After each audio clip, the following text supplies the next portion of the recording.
వాళ్ళందరూ జగన్మోహన్ ఒకటి మనం ఎఫ్ఐఆర్, ఛార్జ్ షీటు, రిమాండ్లు, అరెస్టులు, ఆ తర్వాత నా కోర్టులో ఆర్గ్యుమెంట్స్, ఆ తర్వాత శిక్ష కూడా వేసేసి ఇప్పుడు వాళ్ళు శిక్ష అనుభవిస్తున్నారు జగన్ వీళ్ళందరూ కూడా యాజ్ పర్ మీడియా. అంతే కదా. ఇప్పుడు ఒక నేరానికి నిజమైన శిక్ష ఏంటి అంటే ఎందుకు పెడతారు జైల్లో పెట్టడం అంటే మానసికంగా కృంగతీయటం, శారీరకంగా పరివర్తన బొక్కలేదు, కృంగతీయటం అంటే సమాజం ముందు వీళ్ళు దోషులు రా అని చూపించడం. ఎలా కుదురుతుంది ఇదివరకటి రోజుల్లో? అది వేరు, ఆ పాలసీ వేరు. నేను అనేది వీళ్ళు అరెస్ట్ ఎందుకు చేస్తారు? సామాజికంగా అవమానించడం.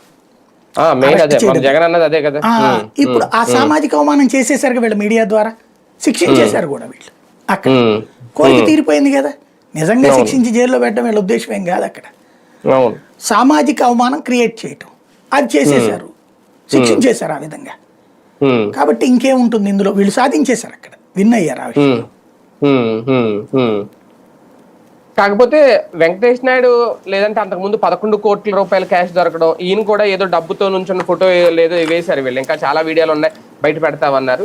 ఇది ఒక్కసారిగా నిజమే గట్టిగా లిక్కర్ స్కామ్ జరిగింది, జగన్ డబ్బులు తినేసాడు కోట్ల రూపాయలు అనే ఫీలింగ్ కలిగించడంలో ఈ అంశం తర్వాత కొంతవరకు సక్సెస్ అయిందా సిట్ కానీ ప్రభుత్వం కానీ?